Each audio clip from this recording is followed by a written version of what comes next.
ما کان فی الشیء رفقا الا زانہ، جب بھی نرمی کسی چیز میں ہوتی ہے تو وہ چیز بارونق ہو جاتی ہے. وما اخذ الرفق من شیء الا شانہ، اور جس چیز سے بھی نرمی کو نکال لیا جاتا ہے وہ بدنما ہو جاتا ہے. صحیح حدیث ہے.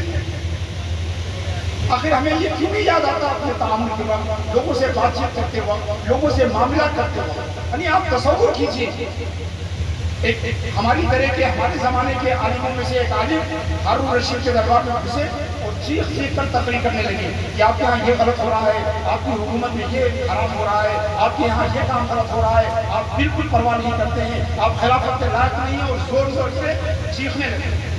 تو ہارون رشید نے ان سے کہا یا شیخ ٹھہریے، ان اللہ قد بعث من ہوا خیر من الی من ہوا شر من. سنیے، اللہ نے تم سے زیادہ بہتر کو ہم سے زیادہ برے کے پاس بھیجا، تم سے زیادہ بہتر کو مجھ سے زیادہ برے کے پاس بھیجا. بعث سیدنا موسیٰ و ہارون الی فرعون وقال اذهبا الى فرعون انه طغى وقولا له قولا لینا. اے موسیٰ اور ہارون، آپ فرعون کے پاس جاؤ اور اس سے نرمی سے بات کرو. تو ہارون رشید نے کہا کہ جس چیز کا حقدار فرعون تھا آپ اس کا حقدار بھی مجھے نہیں سمجھ رہے ہیں. یعنی تصور کیجئے، جو کہہ رہا ہے انا ربکم الاعلی، اس سے اللہ کہہ رہا ہے کہ اس سے نرمی سے بات کرو. اور ہم جو سبحان ربی الاعلیٰ کہتا ہے اس سے بھی نرمی سے بات کرتے ہیں. یعنی جو انا ربکم الاعلیٰ ما علمت لکم من الہ غیری کہنے والا، کہ میں اپنے علاوہ تمہارا خدا کسی کو نہیں جانتا ہوں، اس سے اللہ کہہ رہا ہے کہ نرمی سے بات کرو. اور جو لا الہ الا اللہ پڑھ رہے ہیں آپ ان سے نرمی سے بات کرتے ہیں. تو ہم قرآن پر عمل نہیں کر رہے ہیں، ہم قرآن کے مطابق عمل نہیں کر رہے ہیں. جیسا بنیادی بات کیا ہوگا، بنیادی بات کیا ہوگا، گرم لوہے کو کاٹنے کے لیے لوہا ہی چاہیے، مگر اس لوہے کو ٹھنڈا ہونا چاہیے. آپ جانتے ہیں لوہے کو صرف لوہے سے کاٹ سکتے ہیں، مگر کٹنے والا لوہا اور کاٹنے والے لوہے میں ایک فرق ہوتا ہے کہ کٹنے والا لوہا گرم ہوتا ہے اور کاٹنے والا لوہا ٹھنڈا ہوتا ہے.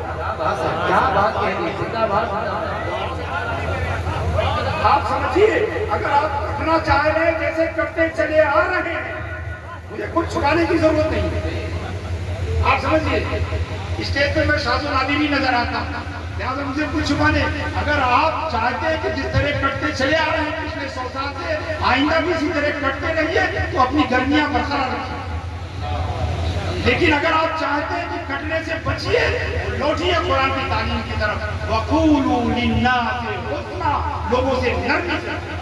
یہ نہیں کہا جا رہا ہے قُولُوا لِلْمُسْلِمِينَ حَسَنًا، قُولُوا لِأَهْلِ السُّنَّةِ وَالْجَمَاعَةِ حَسَنًا. اللہ فرما رہا ہے قُولُوا لِلنَّاسِ. یعنی وہ رب کو آپ دیکھیں کہ کلام حسن کی کتنی فضیلت آئی ہے. قرآن کریم میں پردے کرام ہوں گے قولا معروفہ آیا، درست بات کی، قولا کریمہ آیا، مہربان بات کی، قولا لینا آیا. اس میں قرآن قول کے لین معروف کریم ہونے کا تذکرہ 10 سے زیادہ آیت میں ہے، ہمیں یاد نہیں ہے، مگر ایک یاد ہے اشداء علی دراصل بنیادی طور پر آپ سمجھیے چائے کسے کہتے ہیں، چائے کسے کہتے ہیں. چائے آپ کہیں گے چائے کہتے ہیں پانی، دودھ، شکر، چائے کی پتی، یہی چیز ہے. کوئی اور چیز ہے چائے میں؟ پانی، شکر، دودھ اور چائے کی پتی، کوئی اور چیز ہے نہیں. سب سے اہم چیز ہے جو آپ نہیں جانتے یا جانتے ہیں مگر اس وقت آپ کے ذہن میں سب سے اہم چیز کیا ہے؟ تناسب ہے. سب سے اہم چیز کیا ہے؟ تناسب ہے. ارے ایک پیالی چائے میں 10 پیالی شکر ڈالیے اور ایک دن کا جو ہے چائے کا ڈال دیے تو ایک قطرہ دودھ ڈالیے تو وہ ٹیکنیکلی چائے رہے گی مگر حقیقت میں وہ چائے نہیں ہے.